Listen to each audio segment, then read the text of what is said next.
En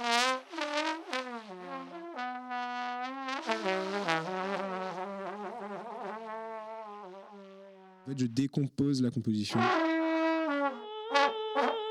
Faut bosser le début et la fin. Au milieu, tu fais ce que tu peux.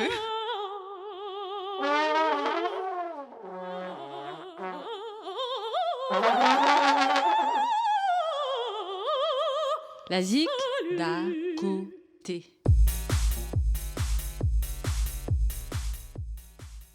Bonjour à toutes et bonjour à tous, bienvenue dans Cosmopolitanique, votre nouvelle émission qui vous révélera de nombreux talents bretons. Je suis ravie et je suis très émue aussi de présenter cette nouvelle émission sur la saison 2023-2024 pour la radio Quartier des Ondes.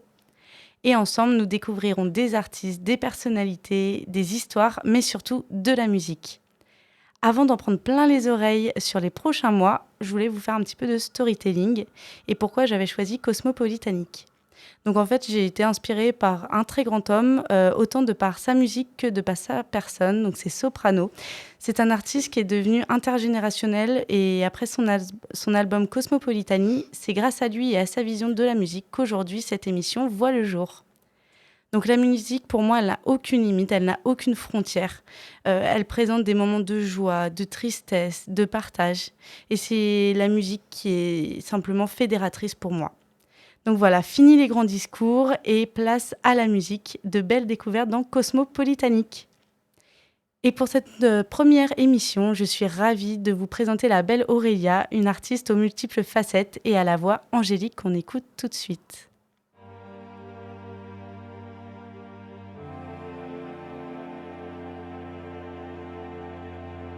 À quoi tu penses quand tu fais mal qui mène la danse? Tes mains sont sales, sais-tu que la cage de ton mépris sera ton ouvrage, sera ta vie?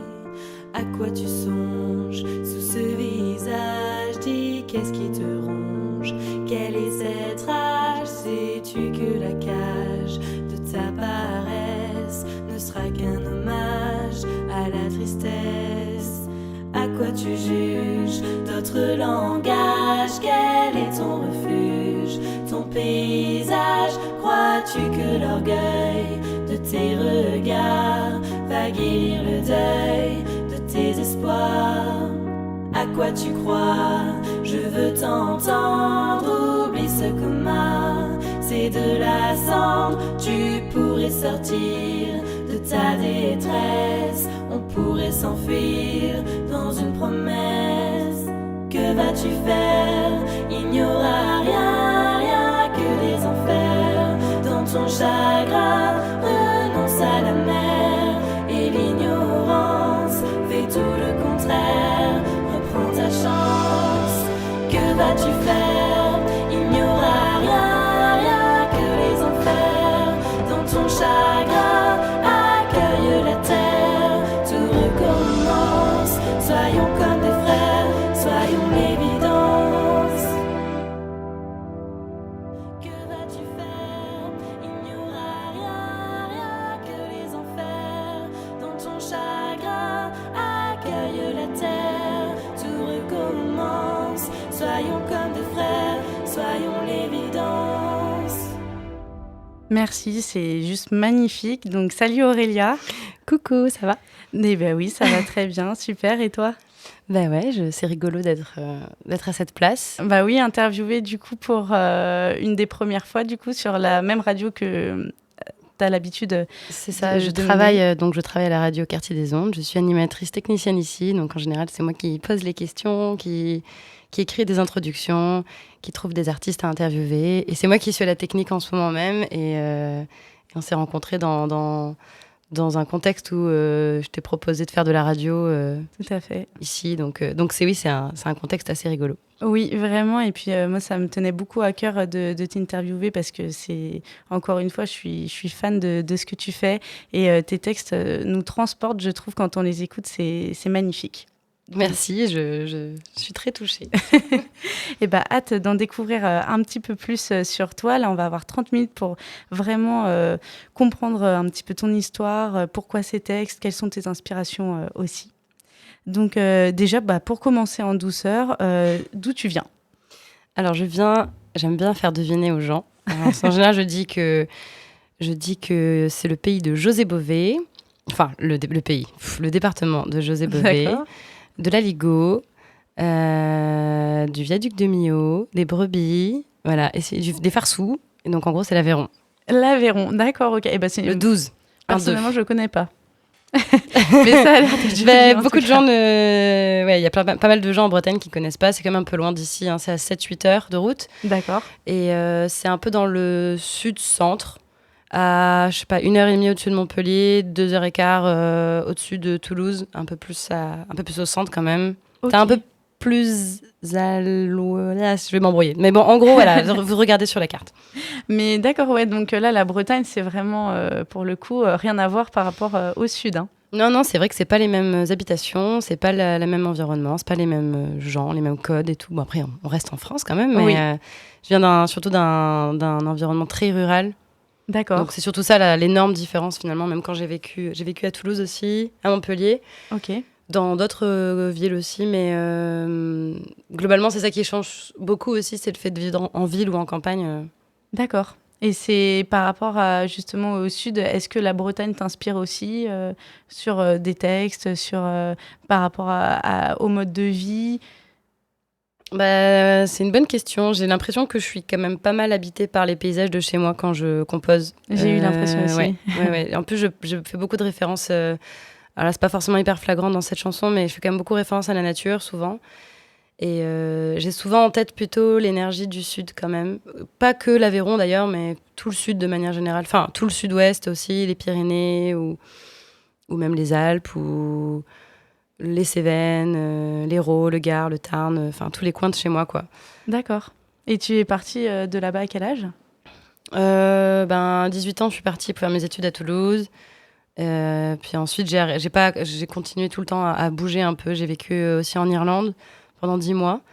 Et ça m'a beaucoup inspirée par rapport à la musique. Oui, j'ai cru voir effectivement sur ton Insta qu'il y avait pas mal de choses, même dans la rue, je crois que tu avais chanté. Oui, c'est ça, j'ai fait pas mal de musique dans la rue. J'étais vraiment partie là-bas aussi dans cette idée qu'en Irlande, les gens sont plus accessibles par rapport à la musique. Enfin, la musique est plus universelle, j'ai l'impression. Elle est moins privilégiée, elle est moins mise sur un piédestal. Et pourtant, qu'en France... et pour autant, les gens sont plus à l'écoute. C'est un peu bizarre. D'accord. C'est-à-dire que c'est plus commun de faire de la musique, mais les gens ont un plus grand respect, je trouve, de l'écoute. Ils sont vraiment là pour écouter sur le puis moment. par exemple, moi, quand je faisais des soirées en Irlande, ça n'arrivait jamais. Enfin, après, c'est peut-être les gens que j'ai rencontrés aussi, mais j'ai quand même rencontré des gens très différents et j'ai l'impression que c'était plus commun, je sais pas, même dans des apparts et tout, qu'à un moment donné, on sort la guitare et tout le monde chante. Et c'est souvent que ça arrive dans les soirées et tout le monde sait faire de la guitare, tout le monde sait chantonner quelque chose. Et on n'en fait pas tout un plat, mais pour autant, tout le monde trouve ça chouette, quoi. Enfin, et alors qu'en France, c'est plus compliqué Moi, j'ai toujours essayé un peu d'amener ce genre de dynamique dans des soirées. Oui. Et je le fais encore régulièrement avec mes potes. J'ai toujours eu mes guitares, mon piano et tout chez moi, dans mes appartes, mais c'est moins, je trouve que c'est plus difficile. Enfin, ça vient vraiment, c'est moi qui le lance, quoi. C'est toujours une énergie que je lance moi, c'est pas un truc collectif, naturel. Non, c'est pas un truc naturel qui se fait D'accord. naturellement. Alors qu'en Irlande, ça se faisait naturellement. Et là-bas, tu chantais plus en français ou tu chantais plus en anglais? Bah du coup, je pense que j'ai appris pas mal de morceaux en anglais quand j'étais là-bas, mais je chantais beaucoup en français parce que ça faisait... Oui, ça leur faisait plus plaisir. Ça leur faisait plus plaisir. Ouais. J'étais la petite française qui chantait en français. Et il y avait beaucoup de Français qui chantaient là-bas aussi ou... Pas trop, non, mais j'étais entourée de beaucoup d'étrangers comme moi, mais c'était plus des... Il y avait pas mal de Québécois, de Croates, d'Argentins, d'Espagnols, d'Italiens. D'accord, oui. Bon, il y avait des Français aussi, mais j'ai pas rencontré pour le coup de chanteurs ou de chanteuses françaises quand j'y étais. Oui, Enfin, j'ai pas souvenir là d'avoir chanté vraiment avec eux, quoi. c'était plus vraiment hyper... Enfin, il y avait tout pays. Et c'est peut-être pour ça d'ailleurs qu'il y avait cette dynamique-là plus en Irlande, parce qu'il y a vraiment de toute culture. Bah oui, peut-être. Après, c'était surtout, même quand j'allais chez des Irlandais, tout ça, c'était... Je trouve que ils ont une façon différente de faire de la musique, même dans les bars, même dans les pubs. Il y a beaucoup plus cette idée que, tu sais, les sessions, il y en a aussi beaucoup en fait, c'est ce que je retrouve beaucoup à Rennes, ce que j'aime bien, pour le coup. Oui. C'est qu'il y a beaucoup de Irish sessions. Oui. Donc, c'est des gens vraiment qui se retrouvent autour de table et qui jouent comme ça, sans être sonorisés, des morceaux irlandais, écossais, trad. Je trouve que c'est une musique très généreuse où les gens jouent pendant 5 heures en improvisant, en suivant des thèmes quand même. Ils suivent des thèmes qu'ils connaissent de musique. Mais il y a beaucoup d'impro, il y a beaucoup de générosité parce que tu invites aussi les gens à te rejoindre. Donc il faut t'adapter toujours à des nouvelles personnes. Souvent, t'es pas payé pour le faire. Bon, t'es payé en alcool. Ouais. Voilà. Mais... Et ça, je trouve que c'est une façon de consommer la musique, entre guillemets, que je trouve différente de la France, en fait, déjà. Rien que le fait de ne pas être sur une scène, de ne pas être sonorisé, d'être autour d'une table. C'est beaucoup plus convivial. Ouais, il y a un côté plus familial, plus convivial. Ah oui, complètement. Et puis hyper accessible au final. Parce c'est que ça, c'est très accessible. D'accord. Et c'est une belle expérience. Et puis espérons qu'il y ait ça un petit peu sur Rennes, qu'on puisse retrouver plus facilement. Un petit peu plus accessible, je suis d'accord avec toi. Des fois, les open mic, ça fait peur parce qu'on a une scène, tout le monde nous regarde. Et puis là, on a le jugement un petit peu de tout le monde aussi. Ça doit être un beau moment, mais il y a forcément un petit peu de stress également. Ouais, ça doit faire 1 an et demi que je vais souvent, quasiment tous les mardis soirs. Bon, là, je me suis un peu calmée parce que c'est quand même fatigant de tenir le mardi soir, mais je vais quand même très, très souvent à la Cité 10, qui est un bar en centre-ville vers République, qui fait des Irish sessions. Et à force d'y aller, je suis vraiment devenue amie avec les musiciens de là-bas. Et j'y suis toujours allée comme ça, toute seule, sans mes amis. Oui. Et du coup, ça a fait que je pense que j'ai créé un lien un peu différent. Et en fait... j'ai fini par dire que je chantais. Du coup, j'ai appris genre 3 morceaux. D'ailleurs, il faut vraiment que je me renouvelle parce que ça fait 1 an et demi que je chante les 3 mêmes morceaux tout le temps. Et tout le monde m'accompagne en fait. Enfin, au début, il y avait le guitariste, c'est le seul qui a appris vraiment les accords. Mais sinon, tout le monde improvise. Après, vu que je fais toujours les mêmes morceaux, les gens commencent à connaître un peu. Après, il y a toujours des nouvelles personnes, des nouvelles dynamiques. Et il se passe quelque chose de fou à chaque fois. D'accord. Après, il faut chanter fort parce que t'as pas de micro, c'est un bar, il y a du bruit. Des fois, il se passe un truc magique, tout le monde se tait, des fois non. Donc, c'est vraiment une expérience, mais j'aime beaucoup. Ah, c'est hyper aléatoire. Et tu disais, du coup, Cité 10, si jamais les gens veulent venir te voir. Après, c'est vrai qu'il n'y a pas d'horaire, tout ça. Du coup, moi, je viens entre 21h et minuit. Et puis, tu vois, tu chantes quand ça... Enfin, des fois, tu sais... c'est le moment... Ouais, c'est ça. Des fois, moi, je discute avec des amis, donc je suis pas... Enfin, ces 3 morceaux, ça passe vite quand même. Et puis des fois, ils enchaînent des trucs. T'as pas le temps. Faut un peu t'imposer. Puis ça reste quand même un milieu très masculin. Donc d'accord. Après, c'est quand même assez difficile de s'imposer encore, je trouve. Des fois, là, ça va parce que je connais les gens, mais sinon, c'est quand même... C'est compliqué, oui, de trouver sa place. En fait, on est deux meufs quoi, dans tout le truc. Et il y a une quinzaine de musiciens, quoi. D'accord. Ah si il y a peut-être de temps en temps des filles, mais c'est rare quand même. Ouais, ça reste assez rare. Si jamais des filles entendent un petit peu ce podcast, faut pas hésiter à aller voir Aurélia et puis faire un girl band pour pouvoir toutes chanter ensemble. Exactement. Et par rapport aussi au temps justement que... Enfin, ça fait combien de temps vraiment que tu chantes pourquoi cette passion-là? Pourquoi pas une autre? Enfin, tu as l'air d'avoir beaucoup de cordes à ton arc quand même, de ce que j'ai vu. Il n'y avait pas que la chanson, il y avait vraiment aussi les instruments. Donc, ça avait l'air bien complet, tout ça. C'est gentil. Je chante depuis quasiment toujours, je pense que j'ai toujours chanté. Je me souviens pas vraiment de quand j'ai commencé, mais je sais que j'associe en tout cas un peu mes premières expériences de chant aux morceaux occitans, parce que du coup, comme je disais au début, je viens du sud, Aveyron. Donc on parle occitan. Je suis dans une classe bilingue quand j'étais petite, jusqu'à mes 18 ans. Donc on apprenait l'occitan, et donc je me rappelle qu'on avait particulièrement... je sais pas, on avait une classe où on était moins nombreux et on faisait plus d'interventions, genre, je sais pas, on faisait plus de voyages scolaires, on allait plus dans des sorties théâtre, et en fait, j'ai souvenir d'avoir appris très vite beaucoup de chants en occitan, et je sais pas, j'ai des souvenirs d'avoir fait des concerts dans des maisons de retraite. C'est très flou, et genre d'avoir 6 ans, quoi. Ah oui. Enfin, je faisais pas un concert complet, mais je me rappelle que, tu sais, comme quand t'apprends à faire des spectacles. Oui. Quand j'étais petite, je faisais des spectacles avec mes copines dans mes classes, quoi, en CP. Au CP, je me rappelle, je faisais ça. Là, c'était pareil, on avait dû organiser un concert comme ça, on avait pris plein de chants, et puis vu que mes parents, ils font de la musique, ils avaient sûrement déjà joué dans cette maison de retraite, et j'ai souvenir de ce concert-là, et je crois l'avoir fait 2-3 fois. Ok, ça t'avait marqué? Ça m'avait marqué, ouais. Et donc voilà, mes plus vieux souvenirs de chanter viennent de là. Et après, mes parents, du coup, c'est vrai que il y a toujours... C'est terrible parce que... Enfin, c'est pas que c'est terrible, mais c'est souvent lié quand même, mais mes parents font tous les deux de la musique, donc j'ai toujours entendu de la musique chez moi. Oui. Ils font beaucoup de musique traditionnelle, plutôt.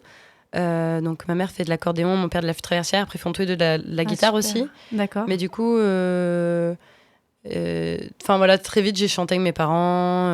Ils faisaient aussi pas mal de variétés françaises, donc un peu tous les classiques, les Cabrel, les Brel, les Edith Piaf Ah, ça devait être sympa. ou Paul Naref, ou je sais pas.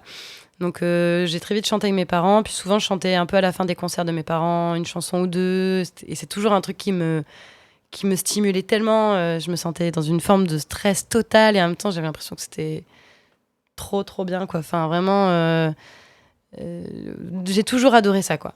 Ouais. Donc j'imagine que c'est pour ça que j'ai continué, tout simplement. Puis, enfin, je crois que quand j'étais petite, mes parents, en gros, me disaient que je chantais juste. Oui. Ils me disaient pas que je chantais bien, mais en fait, très vite, les gens me disaient que je chantais juste. Et du coup, ça, c'était le truc qu'on remarquait chez moi. Donc je pense qu'on m'a pas mal poussé quand même à continuer. Il y avait quelque chose à creuser, en tout cas, de ce côté-là. Ouais, j'avais à peu près un bon rythme, à peu près une bonne justesse. Et j'avais surtout un caractère très trempé. Enfin, genre, j'étais très... indépendante. C'est quoi le mot qu'on... Autodidacte. Non, on me disait culottée, voilà. J'étais très culottée. Culottée, d'accord. Même un peu, des fois, je pense trop familière avec des gens. J'ai gardé un peu ce côté-là, même si je me calme et que j'essaie de faire attention. Mais des fois, je sens que je sors des grosses dingueries dans des situations pas du tout appropriées. Mais bon, on me pardonne souvent, j'ai l'impression, donc j'ai de la chance. Mais du coup, ça a aidé quand même, parce que l'air de rien, si tu veux... Enfin, la voix, c'est très différent de la musique, de jouer d'un instrument de musique. Il y a un truc très personnel. Très personnel, quoi. Tu connais du coup parce que tu chantes. Oui. Et on peut pas se cacher derrière la voix, quoi. Quand tu chantes devant quelqu'un, t'es à nu, et donc c'est vrai que mon caractère qui a quand même un peu changé, mais qui est quand même un peu pareil, mais qui a quand même un peu changé, genre de me mettre beaucoup sur le devant de la scène et tout quand j'étais petite, m'a sûrement beaucoup aidé aussi à continuer à creuser ça, quoi. Ah bah, de toute manière, c'est quelque chose où on a toutes les émotions qui ressortent, et puis on se met à nu par rapport au public, hein. Donc forcément, c'est vrai que ça vient souvent de l'enfance, hein. De toute manière, c'est pas quelque chose c'est rare que quelqu'un dise j'ai commencé à chanter à 30 ans. C'est souvent dès l'enfance que... Ouais, ou à l'adolescence aussi, je pense. Oui, l'adolescence c'est un moment aussi important où des fois on se lance dans la musique. Complètement, oui, c'est vraiment ça. Et tu aurais peut-être un morceau qui pourrait illustrer un petit peu tout ça. Alors, il y a un morceau que j'ai composé justement en Irlande, et c'était... alors, c'est en français, hein, toujours, mes chansons, mais c'était juste après le confinement. Enfin, c'était un peu pendant le confinement et après, parce que du coup, j'ai vécu mon premier confinement en Irlande. D'accord. Donc, c'était doublement solitaire, parce que du coup, j'étais pas chez moi, quoi. Tous les gens que j'avais rencontrés sont barrés dans leur pays. J'étais plus qu'avec 3 personnes que je connaissais, irlandais, quoi. Donc, c'était quand même un moment assez compliqué. Oui. Et en Irlande, c'était un peu plus free quand même qu'en France. On pouvait sortir, mais il n'y avait pas d'autorisation, etc. Mais moi, en fait, je suivais beaucoup. Enfin, on était quand même confinés, mais c'était plus flex. Mais en gros, moi, je pense que j'étais tellement influencée par la France, par mes amis français et par ma famille, que je faisais tout à la lettre comme en France, quoi.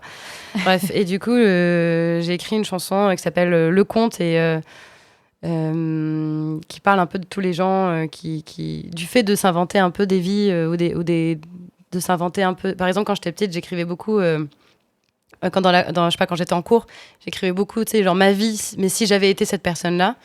Et ça me faisait juste du bien, parce que je me sentais pas mal frustrée, je pense, de plein de trucs, enfin, je sais pas, ces trucs d'adolescent, hein, tu vois, genre juste tu peux pas sortir avec telle personne, ou ta meilleure pote est pas cool avec toi pour telle raison, ou etc.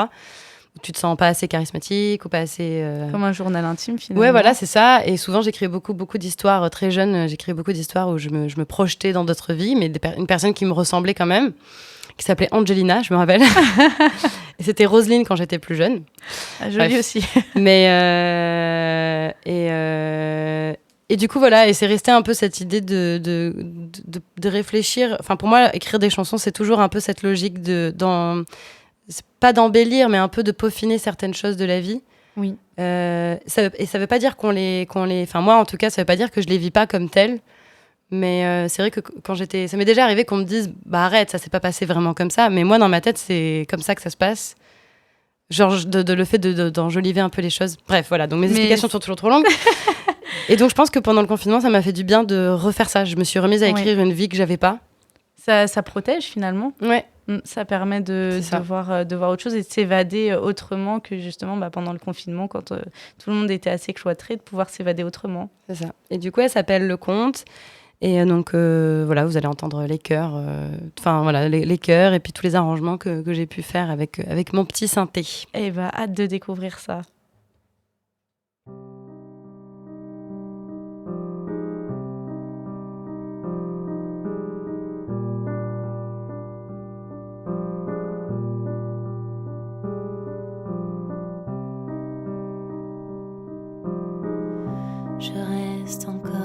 quelques minutes. Les gens ne me regardent plus. Dans les rues encore, ça discute. J'attends sans croire l'inattendu. Mon corps est calme et sans douleur. Planté ici comme un vieil arbre. Où sont mes doutes et mes peurs? Tes grands yeux m'attirent vers le large. On m'a dit t'es trop romanesque. Tes histoires sont trop pittoresques. Ils ne savent pas le temps que je passe pour te faire naître dans cette impasse. Les déceptions rendent distant. Elles poussent le cœur à être absent. Moi je résiste, j'aime trop fort. Nos routes sans fin en désaccord. Si je m'illumine quand je vous raconte, c'est parce qu'au fond de cette crevasse, ils ne savent pas le temps que je passe pour te faire vivre dans ce conte. Je suis présente quand les cœurs chantent. Le mien il siffle à contre-temps. Qui osera voir derrière l'ange l'être fragile des longs dimanches? Viens t'enflammer ma porte immense. Laisse passer quelques mésanges.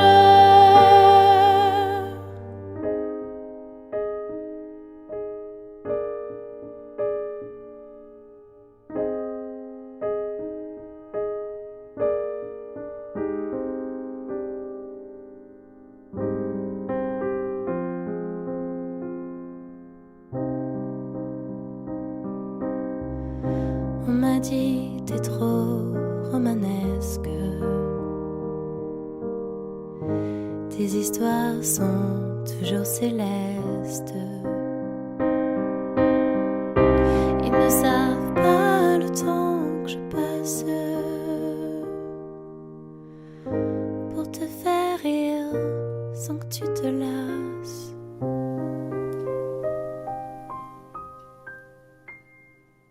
Encore une super belle découverte, un très très beau morceau.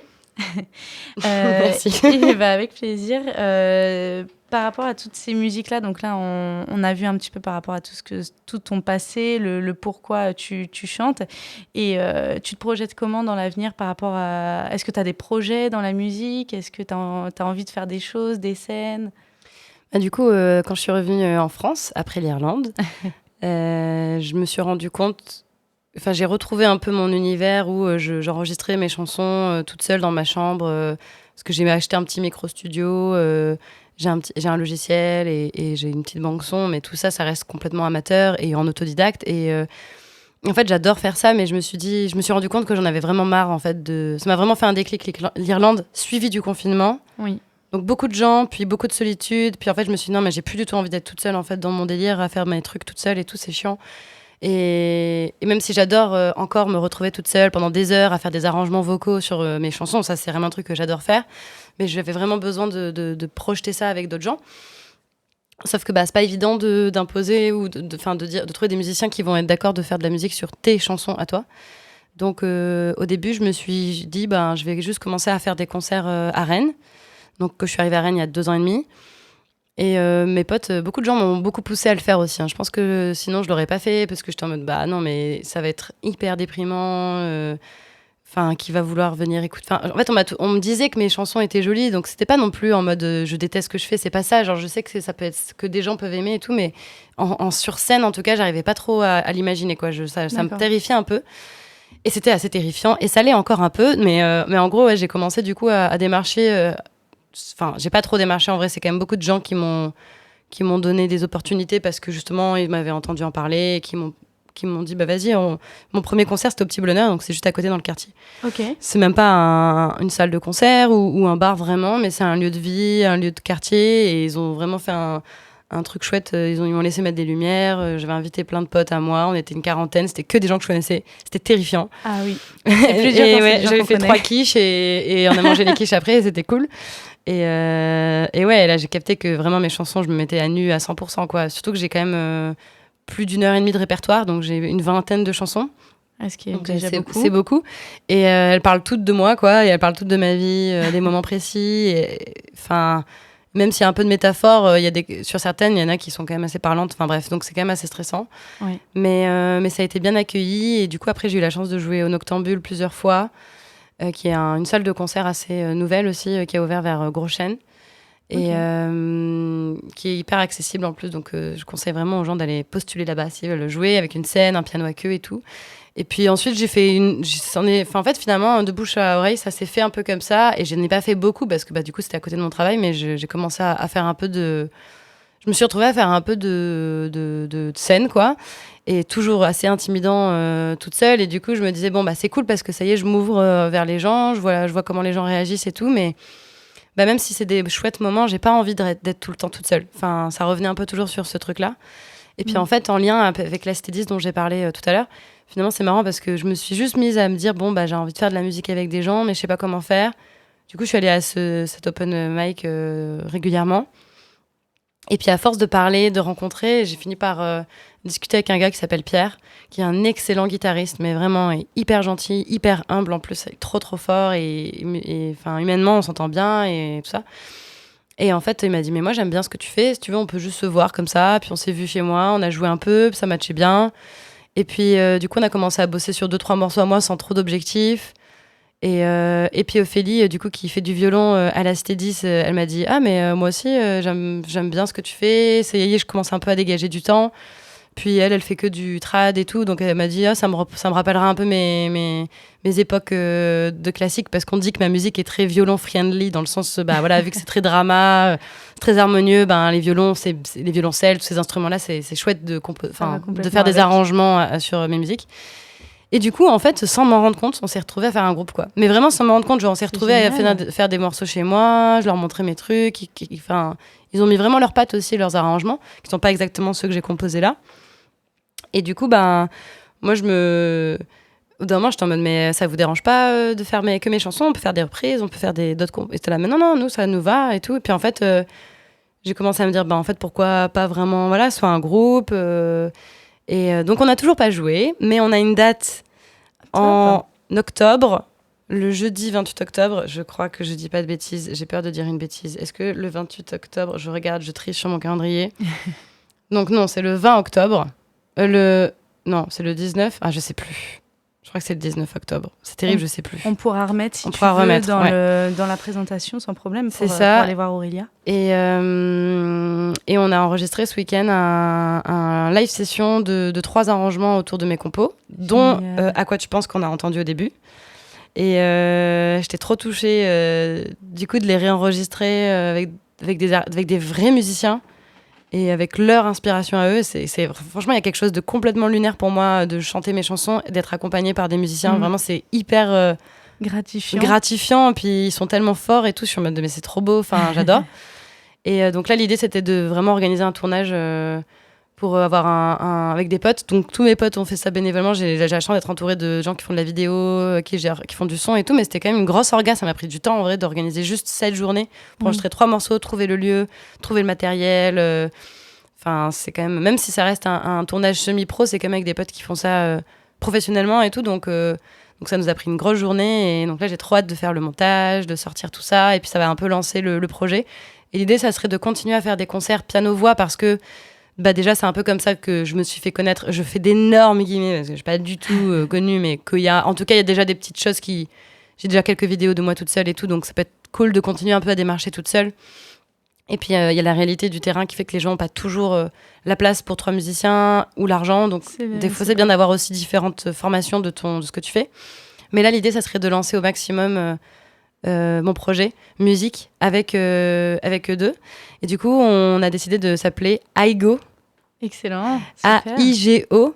Et en fait, A-I-G-O. Et en fait, Aigo, ça veut dire eau en provençal. D'accord, mais c'est super. Voilà. Déjà, d'avoir trouvé le nom de groupe, c'est énorme. Et est-ce que tu aurais justement un petit extrait par rapport à ça ? Eh bien oui, il y a un morceau justement qu'on peut écouter puisque alors je n'ai pas de morceau avec eux, désolée. Mais pas de souci, on pourra. C'est encore en exclusivité puisqu'on a enregistré il y a quelques jours seulement. Donc pour l'instant, on n'a rien sorti et voilà. Mais par contre, je peux vous faire écouter un morceau que j'ai composé récemment, qui fait partie vraiment des dernières influences que j'ai dans ma musique, parce que je pense qu'on ressent dans toutes les musiques qu'il y a un fil rouge, mais bon, j'imagine que j'ai l'impression d'aller vers quelque chose des fois un peu plus pop. Enfin, tu me diras. Et c'est un morceau que j'ai pas sorti encore. Parce que du coup, cette fois-ci, j'aimerais bien lancer un projet un peu plus professionnel que ce que je faisais avant. Avant, je faisais tout toute seule. Et je sortais mes clips toute seule, tout est artisanal, tout est filmé par moi-même, tout est monté par moi-même. Alors j'adore faire ça et tout, mais c'est vrai que c'est beaucoup de temps pour peu de valorisation, parce qu'il n'y a pas un vrai projet derrière, où on lance vraiment une communication, et ça va vers quelque chose tout simplement. Donc là, j'aimerais bien valoriser encore plus mes chansons en demandant, en m'ouvrant un peu aux autres. En fait, c'est un peu ça l'idée de cette année pour moi, c'est m'ouvrir aux autres et laisser les gens me donner un coup de main et rentrer dans mon univers au lieu de... Avant, j'étais trop dans ma coquille, dans mon truc, je veux tout faire toute seule de A à Z. Là, pour la première fois pendant le tournage, j'ai un peu délégué, j'ai complètement délégué même. Et en vrai, ça fait du bien de déléguer à des gens qui sont plus professionnels que toi sur certaines choses, même si j'ai pas envie de perdre mon côté un peu artisanal. Oui. J'ai envie de garder ça. Made in Aurelia, mais... Même dans mes chœurs, dans mes enregistrements, j'aime bien en général que ce soit un peu... J'aime bien qu'on entende même des fois certaines respirations qui soient un peu désaccordées ou quoi. Je trouve que ça... La réalité, finalement. Ouais, je pense que c'est en lien avec mon approche musicale de mon enfance où j'ai beaucoup appris de la musique par mes parents qui faisaient beaucoup de trad. Et dans le trad, et comme un peu, c'est un peu ce qui revient avec mon envie d'aller dans des open mic, des Irish sessions, de la musique irlandaise. Je pense que j'aime bien... j'aime quand même avant tout dans la musique l'énergie qu'il y a quand t'es avec quelqu'un. Tu te mets à faire n'importe quoi, genre nanana, et après tu fais en sorte que tout le monde le fasse avec toi, et ça se transforme en une mélodie. Et genre moi je crois qu'il n'y a rien qui me rend plus heureuse dans la musique que qu'emmener les gens avec moi sur n'importe quoi en fait. Et dans le trad il y a vraiment ce truc, je trouve, il y a des envolées, il y a vraiment des envolées, en fait il y a un côté trans un peu, tu vois. Et j'aime bien dans ma musique essayer de transmettre ce truc là, et je trouve que tu peux pas le transmettre quand c'est trop propre. Exactement, il faut qu'il y ait des défauts et que ce soit le plus naturel que ce soit organique possible. un peu. Complètement. J'aime bien que ce soit organique. Et c'est ce qu'on disait, de toute façon, c'est le but de l'émission, la musique est fédératrice, et puis c'est exactement ce que tu es en train de nous expliquer. Mais merci en tout cas de me permettre de parler de ma musique. Je suis inarrêtable. On aurait dû, là je disais format 30 minutes, c'est ce qu'on disait avec Aurélia, et finalement on va peut-être avoir un format qui va être un petit peu plus gros pour toutes les émissions, parce qu'il y a trop de choses à raconter sur un artiste en si peu de temps, c'est pas possible, donc c'est plus intéressant. Après t'es tombée sur une pipelette aussi. Mais c'est très bien, je pense que les gens vont adorer, et puis on peut écouter, je pense, le tout dernier morceau. Qui s'appelle donc Pour te plaire. On l'écoute tout de suite sur Quartier des Ondes.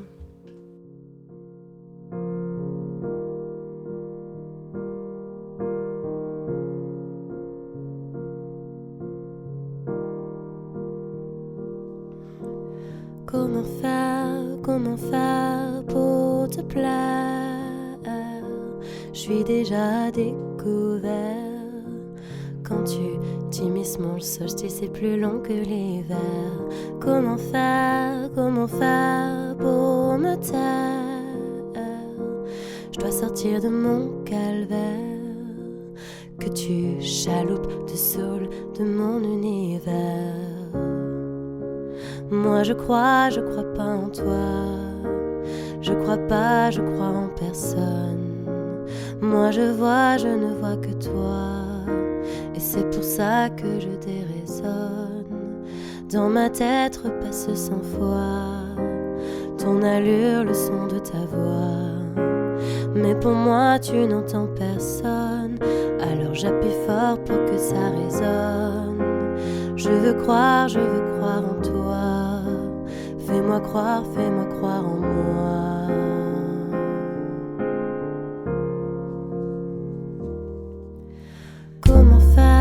Comment faire pour me plaire? Je suis déjà tout à l'envers quand je m'exprime sur ma vie et que toi tu ris. Comment faire pour me plaire? Tout me semble bien austère, sans mes discours pour enjoliver mon univers.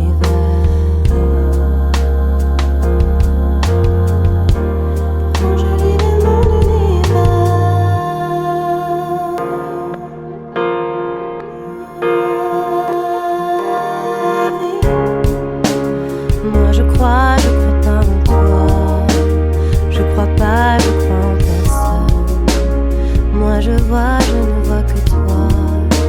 Et c'est pour ça que je déraisonne. Dans ma tête repasse sans foi ton allure, le son de ta voix. Mais pour moi tu n'entends personne. Alors j'appuie fort pour que ça résonne. Moi je crois pas en toi. Je crois en personne. Moi je ne vois que toi. C'est pour ça que je déraisonne. Dans ma tête repasse sans foi ton allure, le son de ta voix. Mais pour moi tu n'entends personne. Alors j'appuie fort pour que ça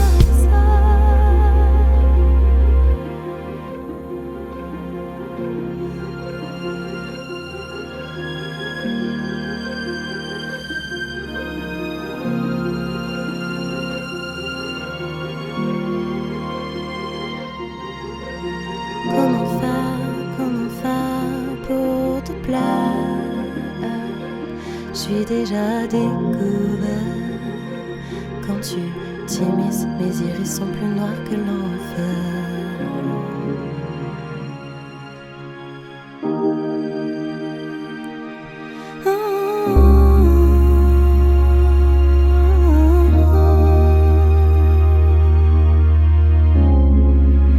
Moi j'aime croire en toi.